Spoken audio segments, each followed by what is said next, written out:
noite, irmãos. Que bom estamos aqui juntos para louvar a Deus. Mais uma semana. Vamos começar louvando a Deus com a música Caminhando.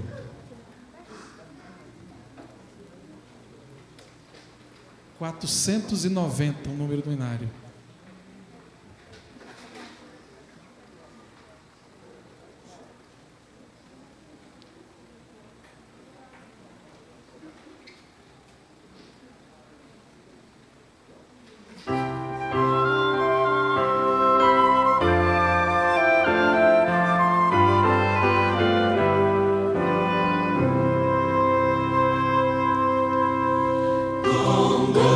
Eu já vou para lá celestial, caminhando, caminhando, pois não me encanta mais o prazer ter real, caminhando para aquele lá, caminhando, caminhando para aquele lar onde está Jesus. Caminhando, caminhando pela mão divina de Jesus. Eu quero pecadores comigo levar, caminhando, caminhando.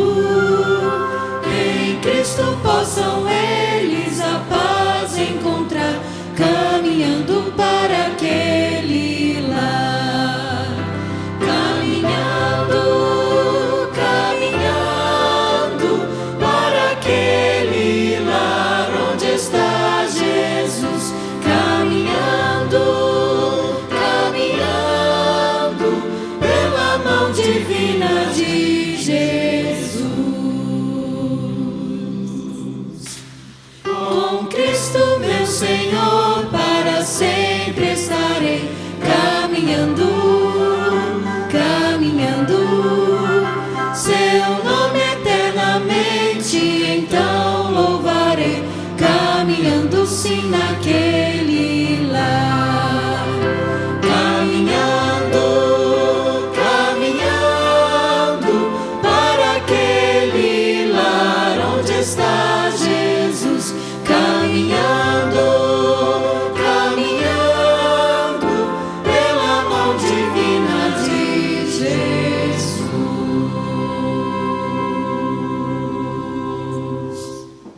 Amém? Que possamos a cada dia mais caminhar lado a lado do nosso Senhor, porque é nele que podemos confiar a cada dia, e não há o que temer quando colocamos a nossa vida nas mãos de Deus. Vamos orar a Deus.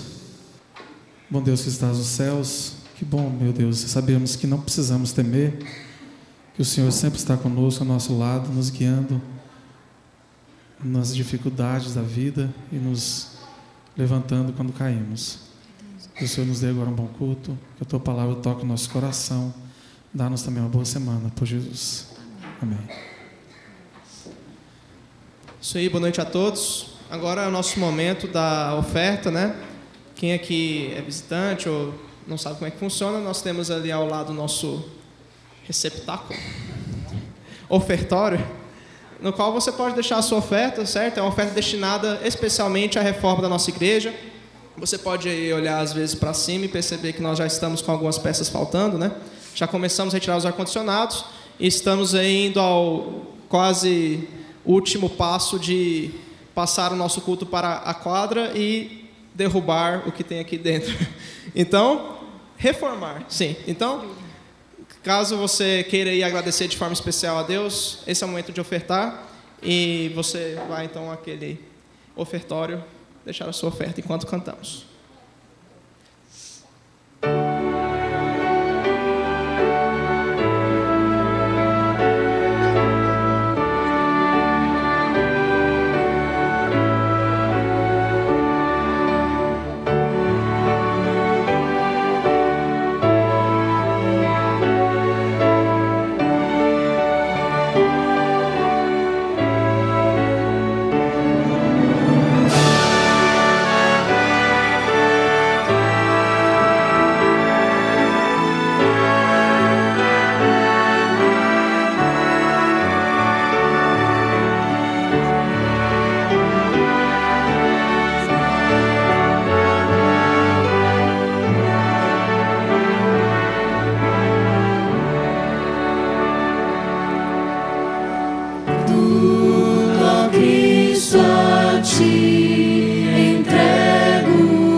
Papai nos céus, nós agradecemos, Senhor, por mais uma oportunidade de te adorar em tudo e entregar tudo que somos a Ti. Pedimos que o Senhor continue conosco durante esse culto, em nome de Jesus. Amém.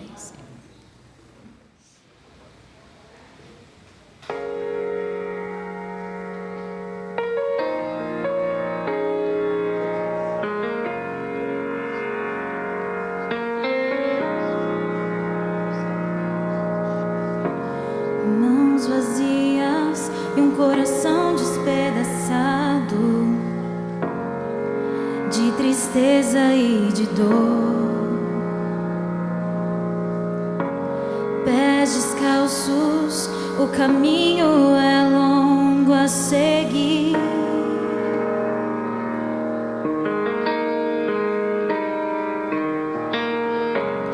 Rosto triste, a alegria do passado que nunca mais voltou aqui. Tão cansado, o meu fardo é pesado demais.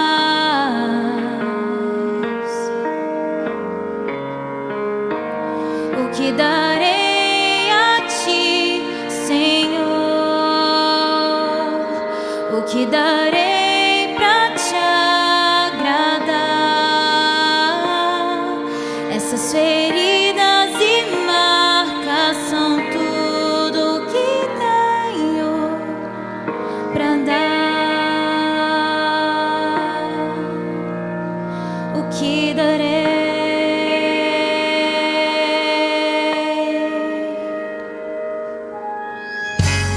Quanto tempo pra entender o meu pecado e como eu vim parar aqui.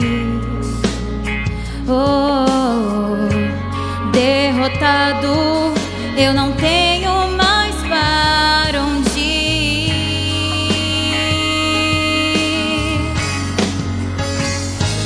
O que darei a Ti, Senhor? O que darei pra Te agradar? Essas feridas e marcas são tudo que tenho pra dar. Oh, oh, oh, oh. O que darei a Ti, Senhor? O que darei pra Te agradar? Essas feridas e marcas são tudo que tenho pra dar.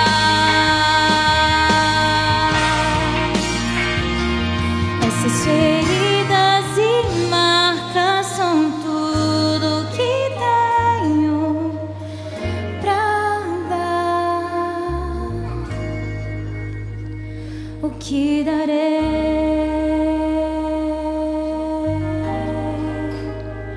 O que darei?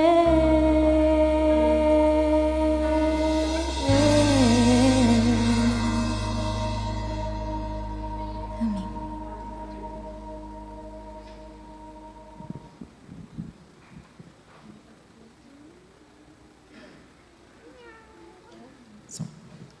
Uma boa noite a todos.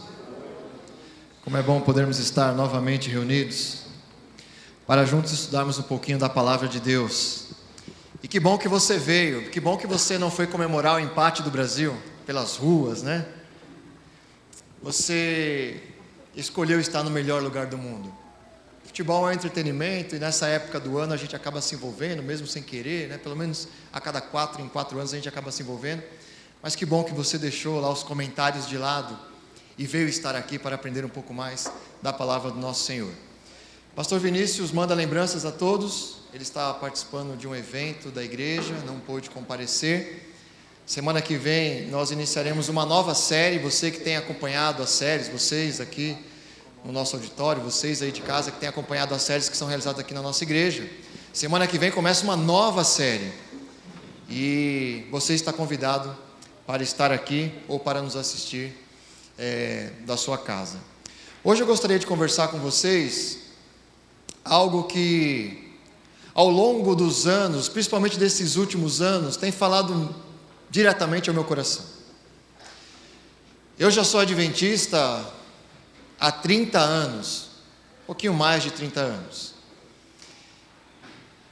E quando você se qualifica, ou quando você se considera de uma determinada denominação, geralmente você se autodenomina um cristão, um evangélico.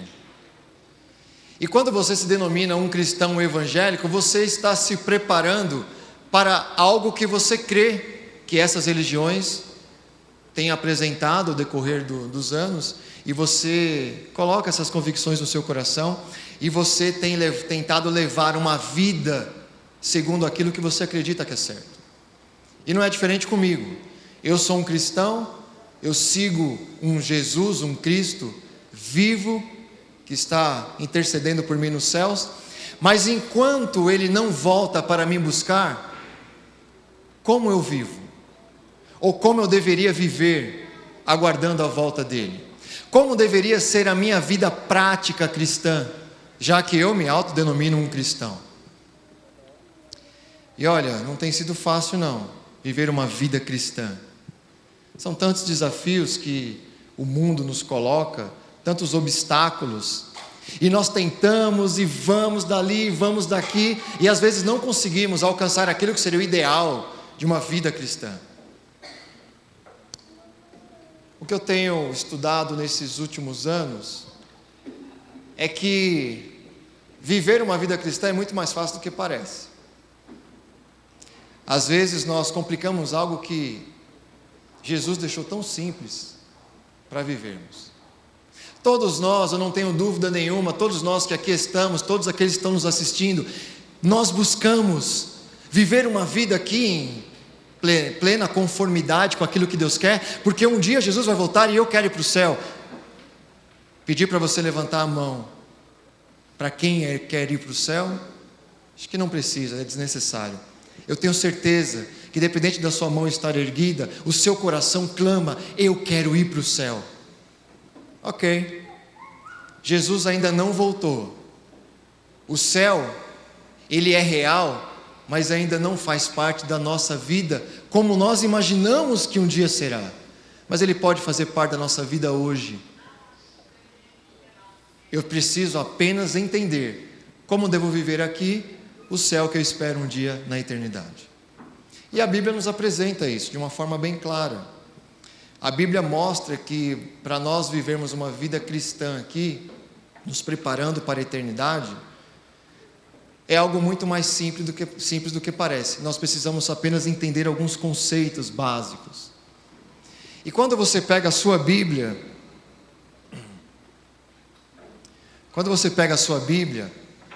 e eu tenho tentado fazer isso na minha casa, eu procuro entender o que a Bíblia quer me dizer a respeito daquilo que eu preciso ser aqui. Qual é o meu propósito de existência? Se um dia me tirarem a Bíblia, se um dia eu não tiver mais a Bíblia nas minhas mãos, o que eu aprendi dela que vai servir para que eu possa continuar vivendo uma vida cristã aqui, um céu aqui, para que eu possa viver o céu na eternidade? E eu me deparo geralmente, quando eu penso e quando eu medito sobre isso, eu me deparo em 2 textos da Bíblia, 3 talvez, se nós formos levar literalmente para a vida cristã prática, mas 2 são fundamentais. São textos que eu particularmente gosto muito e que realmente me mostram aquilo que eu preciso saber da Bíblia. O primeiro texto, ele está lá em João 3,16, que eu acho que todos vocês conhecem. Qual é esse texto, João 3,16? Porque Deus amou o mundo de tal maneira. Olha, se você pegar a Bíblia de Gênesis e Apocalipse e espremer a Bíblia, vai cair um versículo, João 3,16. João 3,16 mostra toda a história da redenção em poucas palavras. Se você quer entender o amor de Deus por mim e por você, João 3,16. Se você quer entender qual que é o plano da redenção, aquilo que Deus preparou para nós antes da fundação do nosso próprio mundo, é João 3,16. Ok, mas o que isso tem a ver com a minha vida prática? Muito bem, segundo verso. Segundo verso que eu gosto de ler, de meditar, de estudar, de me aprofundar. E glória a Deus porque existe os escritos da escritora americana Ellen White, que também nos ajudam a entender um pouco mais esse texto. O segundo texto está lá em Mateus capítulo 5. Na verdade, Mateus capítulo 5, 6 e 7 compõem todo esse texto que fala do grande sermão que Jesus pregou, o Sermão do Monte. Jesus, ele dedicou mais tempo aqui na nossa terra em ajudar as pessoas em suas necessidades básicas do que em pregar. Mas quando ele resolveu pregar, e tem todo um contexto específico para esse sermão, Jesus escreveu ali de forma tão clara, ou Jesus pronunciou o seu sermão de forma tão clara, e ali Mateus escreveu também de uma forma tão objetiva, que esses textos que nós vamos ler agora, nós não vamos ler os 3 capítulos, nós vamos fixar apenas em Mateus 5, e só nos primeiros versículos, mas já dá toda uma ideia daquilo que Jesus queria ensinar ao seu povo, e em especial aos seus discípulos. O contexto desse texto é que Jesus estava no início do seu ministério. Ele havia nomeado ali os 12 discípulos que o acompanhariam durante os seus próximos 3 anos e meio. Mas Jesus já estava ficando muito popular. Jesus, ele já realizava curas. Jesus, ele já fazia grandes milagres. As pessoas já estavam se identificando com aquele que talvez fosse o grande salvador da pátria. O povo judeu era escravo do povo romano. Eles não aguentavam mais a tirania do povo romano em cima deles. Eles eram escravos praticamente. E agora surge um homem que pode mudar toda essa situação. Ele faz milagres, ele cura as pessoas, ele ajuda e supre as minhas necessidades. É ele agora. O povo judeu tinha a expectativa de que em pouco tempo Jesus iria levantar a sua mão e dizer assim: olha, acabou, chega da tirania romana, chega de ser escravos, agora eu vou assumir o meu reino terrestre e eu vou colocar ordem na casa. Era a expectativa que eles tinham. Então, onde Jesus estava, lá estavam os seus discípulos, e lá estava uma grande multidão, expectantes para que Jesus se pronunciasse como o grande rei. E não foi diferente no contexto de Mateus 5. Lá estava Jesus, com os seus discípulos em volta, e em volta dos seus discípulos uma grande multidão. E todos realmente estavam ali esperançosos de ouvir a pronúncia de Cristo dizendo: olha, acabou. Essa condição difícil que você vive vai acabar. Essa pobreza que vocês estão agora vai terminar. Mas o interessante no texto é que Jesus não fala nada disso. Pelo contrário, Jesus fala algo totalmente antagônico àquilo que eles queriam ouvir. E eu vou convidar você então para nós lermos juntos Mateus 5, os primeiros versículos. Versículos também muito conhecidos por todos nós.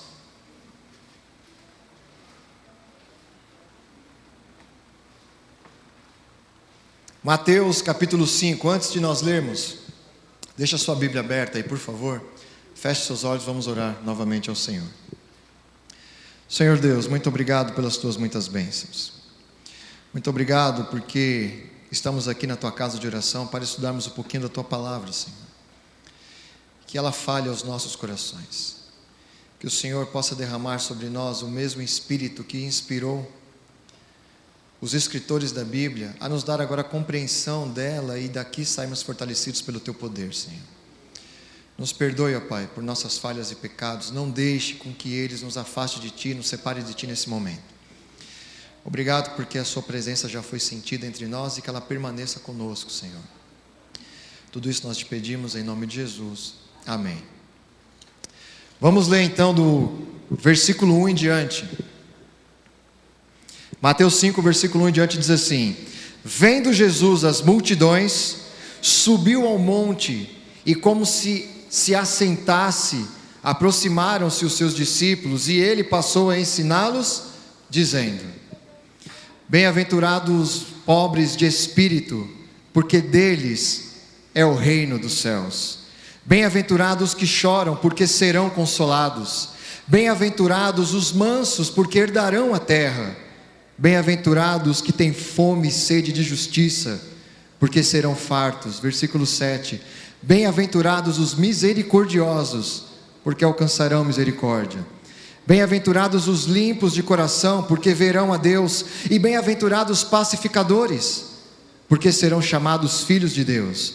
Bem-aventurados os perseguidos por causa da justiça, porque deles é o reino dos céus. Bem-aventurados sois quando, por minha causa, vos injuriarem e vos perseguirem, e mentindo disserem todo o mal contra vós. Regozijai-vos e exultai, porque é grande o vosso galardão nos céus, pois assim perseguiram os profetas que vieram antes de vós.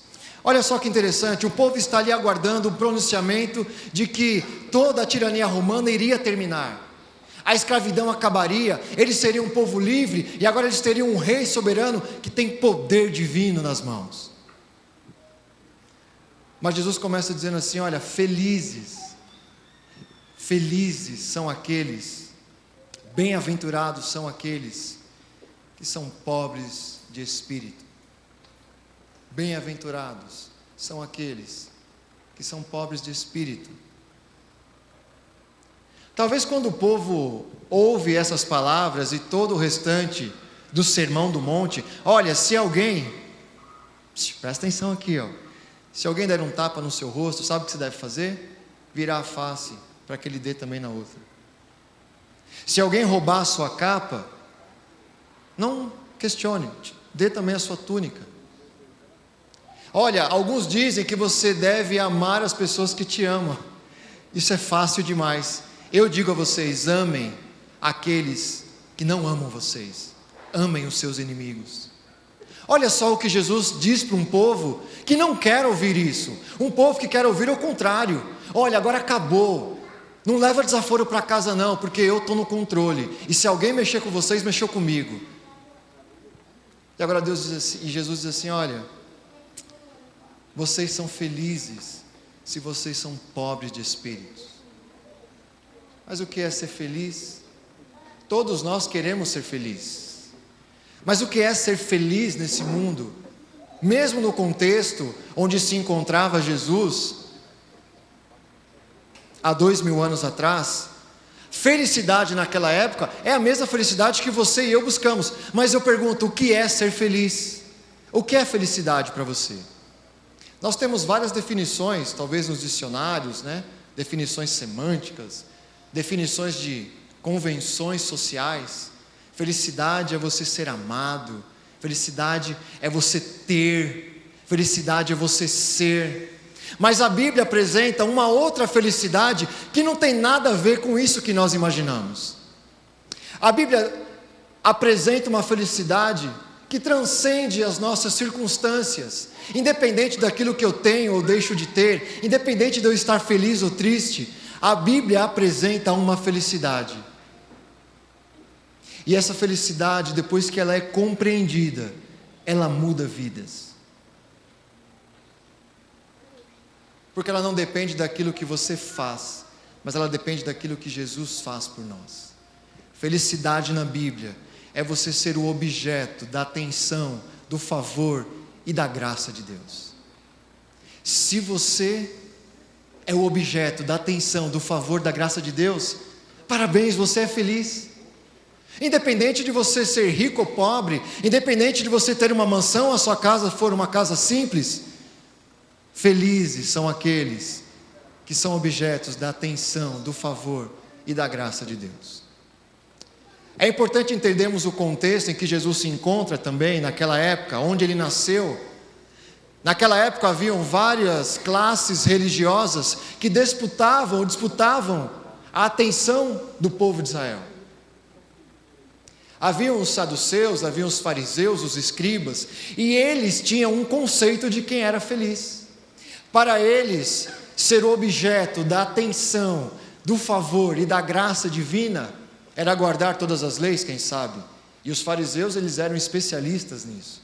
Eles guardavam todas as leis, as que tinham na Bíblia e a que eles mesmos criaram.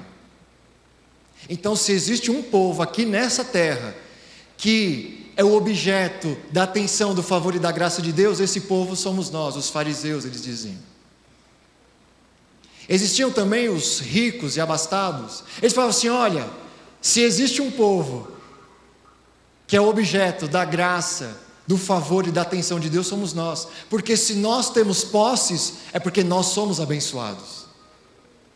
Talvez aqueles que tinham saúde, porque se nós não ficamos doentes, o favor de Deus, a graça e a atenção está sobre nós. Mas Jesus vem agora e mostra uma outra realidade de quem é esse povo, que realmente é a atenção do favor, da graça e da misericórdia de Deus. E não são esses povos. E Jesus mostra ali, nas bem-aventuranças, quem são. O que diz lá o versículo 2? O versículo 3: bem-aventurados os pobres de espírito. Se vocês querem saber quem é o povo que é objeto da atenção, do favor e da graça de Deus, são aqueles que são os pobres de espírito. Eles são felizes. Agora eu pergunto a você: quem são os pobres de espírito?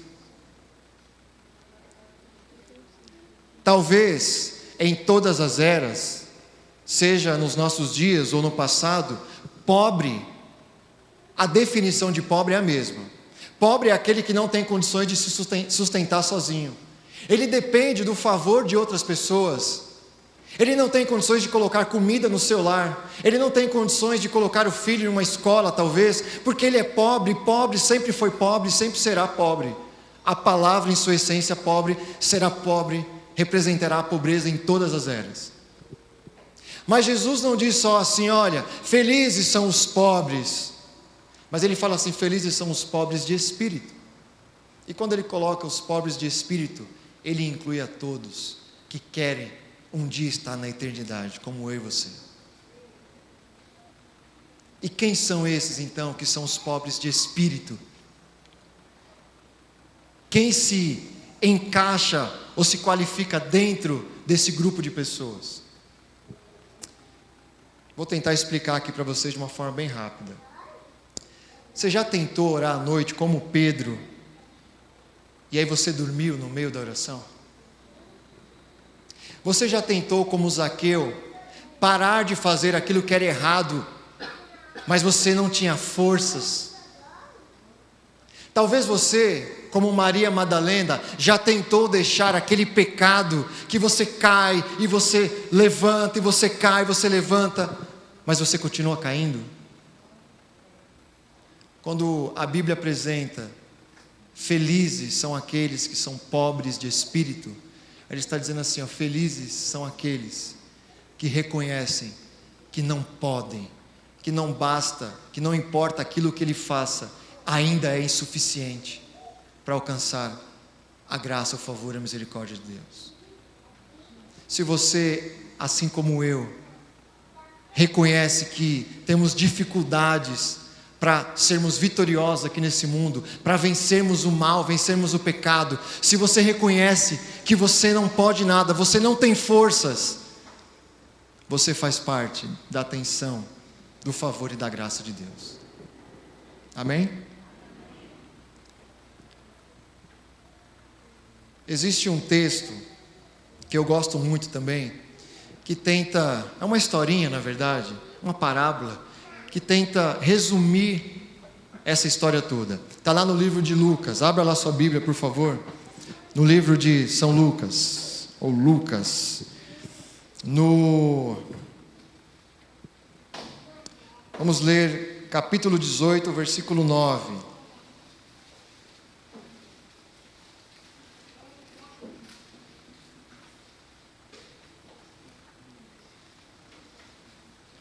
Lucas 18, versículo 9 em diante.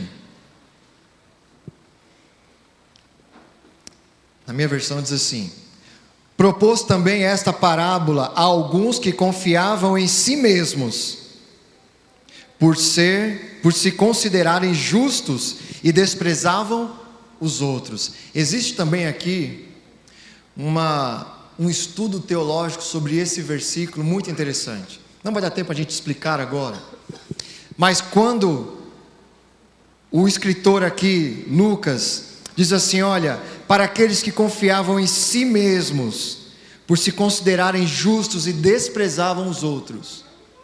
Biblicamente, Jesus estava falando aqui para alguns ateus religiosos daquela época. Como assim ateus religiosos? Ateus religiosos. Porque a palavra ateu, ela tem também vários significados dentro da nossa sociedade, dentro das semânticas. Mas ela também tem um significado bíblico. Para a Bíblia, ateu é aquele que vive como se Deus não existisse. Não para aqueles que não creem em Deus. Muitas pessoas creem em Deus, mas o dia a dia dela mostra que ela vive como se Deus não existisse. Ela maltrata as pessoas, ela não ergue a sua mão para ajudar, ela acredita em Deus, mas ela não vive como se Deus existisse na vida dela. Esse é o ateu bíblico. Não aquele simplesmente que não acredita em Deus, como nós geralmente colocamos essa definição para aqueles que falam: não, eu não acredito em Deus. Ah, então você é um ateu. Não, para a Bíblia esse é um insensato, coitado. Ele não acredita em Deus, ele é um insensato. Mas, biblicamente falando, aqueles que creem em Deus, mas não vivem como se Deus fizesse parte da sua vida, esse é o ateu. E aqui Jesus está falando para ateus religiosos, pessoas que confiavam em si mesmos e maltratavam as pessoas. Se eu e você somos criados à imagem e semelhança de Deus, e nós nos maltratamos, nós vivemos como se Deus não existisse.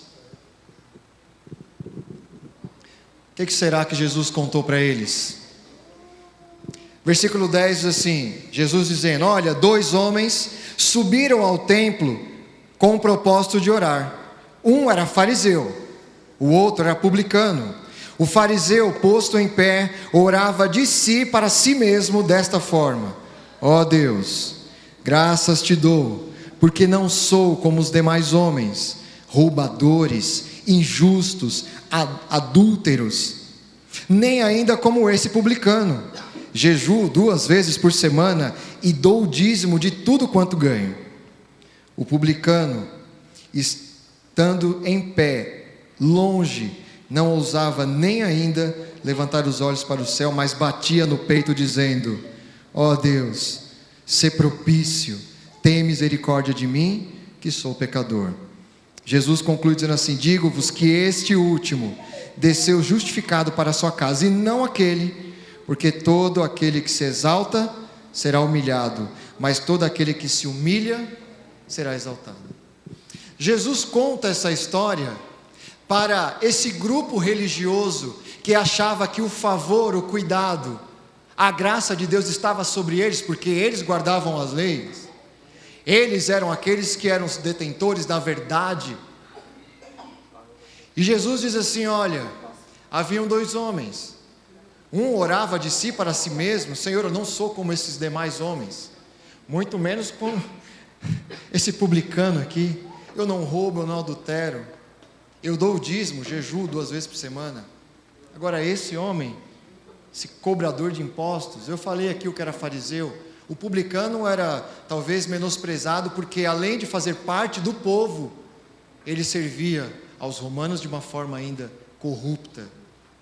E agora Jesus diz que esse publicano, que reconhecia a sua real condição, ele reconhecia que ele não era nada, que tudo aquilo que ele fazia era insuficiente, ele sabia que ele estava em erro, mas ele orava: Senhor, tem misericórdia de mim, que sou pecador.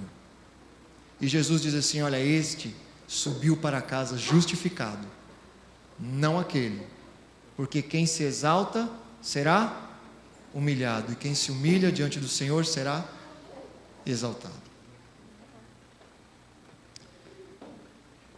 Eu tenho tentado entender aquilo que Deus quer para a minha vida? Qual é o real propósito de eu estar aqui onde eu estou? E quanto mais eu estudo a Bíblia, mais convicção eu tenho de que eu estou aqui para refletir a imagem e a semelhança de Deus. Esse é o propósito da minha vida. Esse é o propósito que Deus designou para a minha vida. Porque é o mesmo propósito que Ele designou para Adão e Eva, quando criou Adão e Eva e colocou no paraíso. Eles foram criados à imagem e à semelhança de Deus. E assim deveria ser por toda a eternidade. É verdade que o pecado tentou atrapalhar os planos de Deus, mas aí Deus envia Jesus para nos dar lições tão maravilhosas como essa. E nos fazer entender que o nosso propósito, o nosso objetivo ainda não mudou. Que nós precisamos continuar vivendo aqui uma vida cristã prática, de refletir a imagem e a semelhança de Deus, de ajudar as pessoas que precisam, de ser luz para as pessoas que andam em trevas, de amar uns aos outros. Durante todo o ministério de Jesus, Ele pregava o amor para as pessoas, ao ponto de resumir os 10 mandamentos em 2, e você conhece: amar a Deus sobre todas as coisas e ao próximo como a ti mesmo. Mas olha só que interessante, nos últimos momentos de Jesus, antes da sua crucifixão, ressurreição e ascensão, Jesus novamente reúne os seus discípulos, como Ele reuniu ao pé do monte agora para ensinar no início do seu ministério. Ele reúne novamente agora no final do seu ministério. E Ele, depois de lavar os pés dos discípulos, numa atitude de servidão, mostrando que Ele veio para servir e não para ser servido, depois de ceiar e repartir o pão com os discípulos, depois que Judas se levanta e sai para trair Jesus, Jesus reúne aqueles que ficaram, olha bem nos olhos deles, e aí eu vou parafrasear, ok? Eu vou usar a minha versão, mas está lá na Bíblia, depois você vai ler a versão de João. Jesus diz assim: queridos, vocês ficaram aproximadamente 3 anos e meio comigo, vocês viram muitas coisas, vocês ouviram muitas coisas, vocês presenciaram muitas coisas, mas se vocês esquecerem de tudo, lembrem-se de uma coisa só: amem-se como eu os amei. Amem-se como eu os amei. Olha só que interessante, quando Jesus se dirige para a multidão, Jesus fala assim: ei, os mandamentos são 2, de forma resumida: Deus acima de todas as coisas, e amem o próximo como vocês se amam. Mas agora, para aqueles que são os seus escolhidos, para aqueles que estiveram com Ele todo o seu ministério, e que após a ascensão de Jesus deveriam dar continuidade ao ministério que Cristo ensinou, Ele diz assim: para vocês o mandamento é diferente, se amem como eu amei vocês. Como eu amei vocês. E quando nós lemos os evangelhos, não fica dúvida nenhuma do amor de Deus por mim e por você. Quando nós lemos João 3,16, não fica dúvida nenhuma do amor de Deus por mim e por você, ao ponto de dar o seu único filho para morrer por nós. João diz quando nós éramos seus amigos, mas Paulo diz quando nós ainda éramos seus inimigos, lá em Romanos 5, quando nós ainda éramos pecadores, inimigos de Deus, Ele enviou o seu Filho para morrer por nós. Jesus está dizendo para mim e para você nessa noite, Igreja da Vila Nova, amigos que estão nos assistindo, para vocês é diferente, vocês precisam se amar como eu amei vocês, porque vocês são os meus discípulos, e são vocês que precisam levar adiante o ministério que eu deixei como exemplo para vocês levarem. Nós vamos ouvir mais uma música agora, e essa música fala para nós seguirmos os passos de Jesus, porque é isso que Ele espera de mim e de você, é isso que Ele espera daqueles que são pobres de espírito, daqueles que reconhecem que nada podem fazer de si mesmos, mas que carecemos totalmente da atenção, do favor e da graça de Deus. Ouça essa canção e depois nós vamos citar rapidamente ali o que Cristo quis ensinar com as bem-aventuranças, para que você e eu pudéssemos viver uma vida cristã na prática.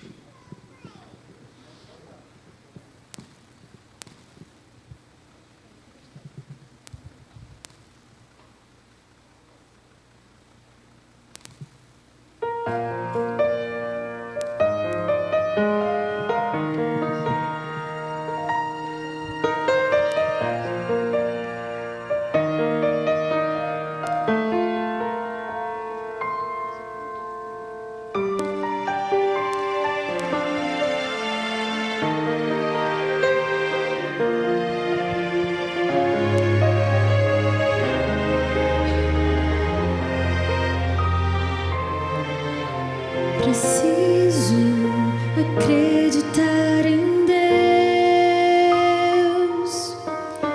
Eu quero seguir a sua luz, pois eu sei que só em ti segura estarei, pois eu sei que só em ti alívio encontrarei.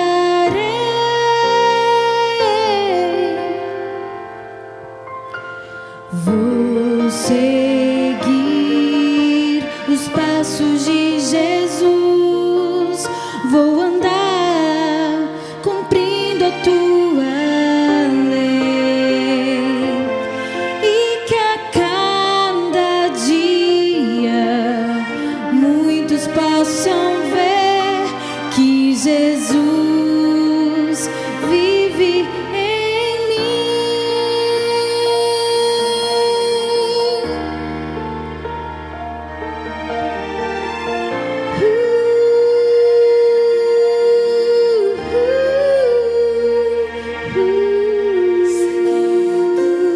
Os passos de Jesus, Eu posso a outros ajudar e mostrar que só em ti, meu Deus, seguro estarão, e mostrar que só em ti alívio encontrarão. Vou seguir os passos de Jesus, vou andar cumprindo a tua lei, e que a cada dia muitos possam ver que Jesus vive em mim. Caminharei contigo, ó Pai, quero tê-lo sempre em meu coração.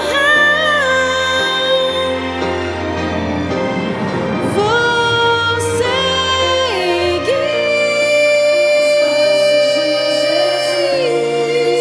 vou andar a tua lei, e que a cada dia muitos possam ver que Jesus vive em mim, e que a cada dia muitos possam ver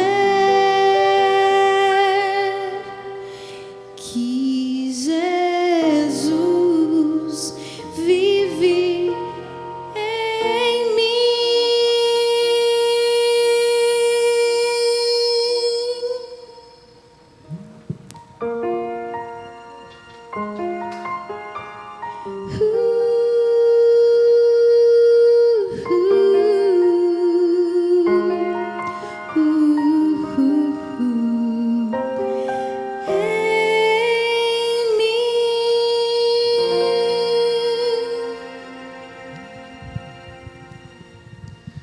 Vamos nos colocar em pé. Os 10 mandamentos eles se assemelham muito àquilo que Jesus quis ensinar também no Sermão do Monte. Quando nós entendemos os 10 mandamentos, aquilo que Deus realmente espera de nós através da guarda da sua lei, quando nós colocamos Deus acima de todas as coisas, que é o primeiro mandamento, os demais eles são seguidos de uma forma meio que natural. Quando você tem Deus acima de tudo, você não precisa criar outros deuses na sua mente ou na sua visão, fazendo imagens. Você não toma o nome de Deus em vão, porque a sua vida condiz com o Deus que você crê. Você reconhece a Deus como seu Criador, autor da vida, o Criador do sábado. Você entende que é através do seu pai e da sua mãe que você aprende a respeitar as pessoas e amar ao próximo. Você não mata, você não adultera, você não rouba, você não mente, você não cobiça. Quando você entende a essência das bem-aventuranças, que todos nós somos pobres de espírito e carecemos da glória, da graça, do favor, da atenção de Deus, que sem Jesus nós nada somos, nós ficamos constrangidos e nós choramos pela nossa real condição e nos tornamos mansos, nos tornamos justos, nos tornamos pacificadores. O que Jesus espera de mim e de você, depois do exemplo que Ele nos deixou através da sua palavra, é que possamos, enquanto aqui estamos aguardando a sua volta, possamos viver uma vida em conformidade com aquilo que Ele nos deixou, com aquilo que Ele nos ensinou.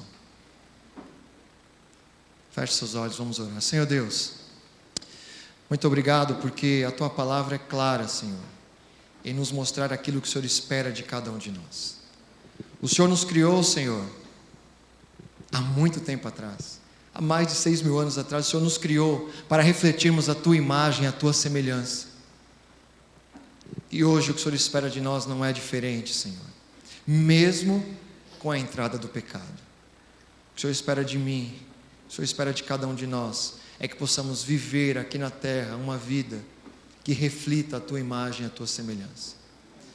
E aqui estamos, ó Pai, com o nosso coração aberto para lhe pedir: limpa-nos, ó Pai, de todo o pecado. Nós reconhecemos, Senhor, que não temos força alguma para vencer.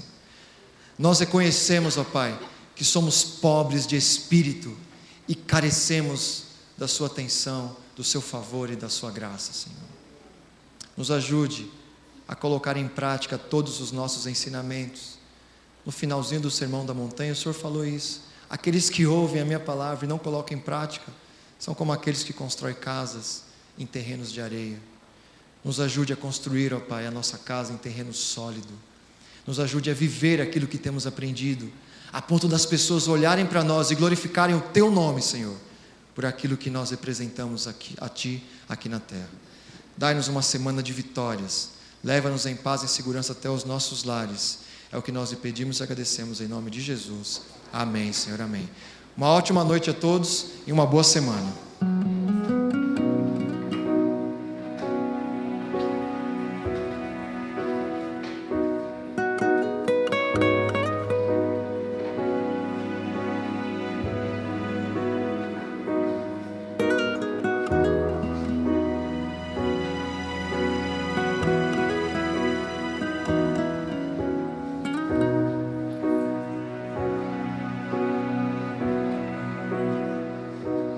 Outra vez estou aqui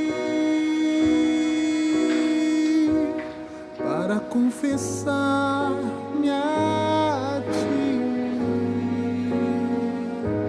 Sei que sabes quem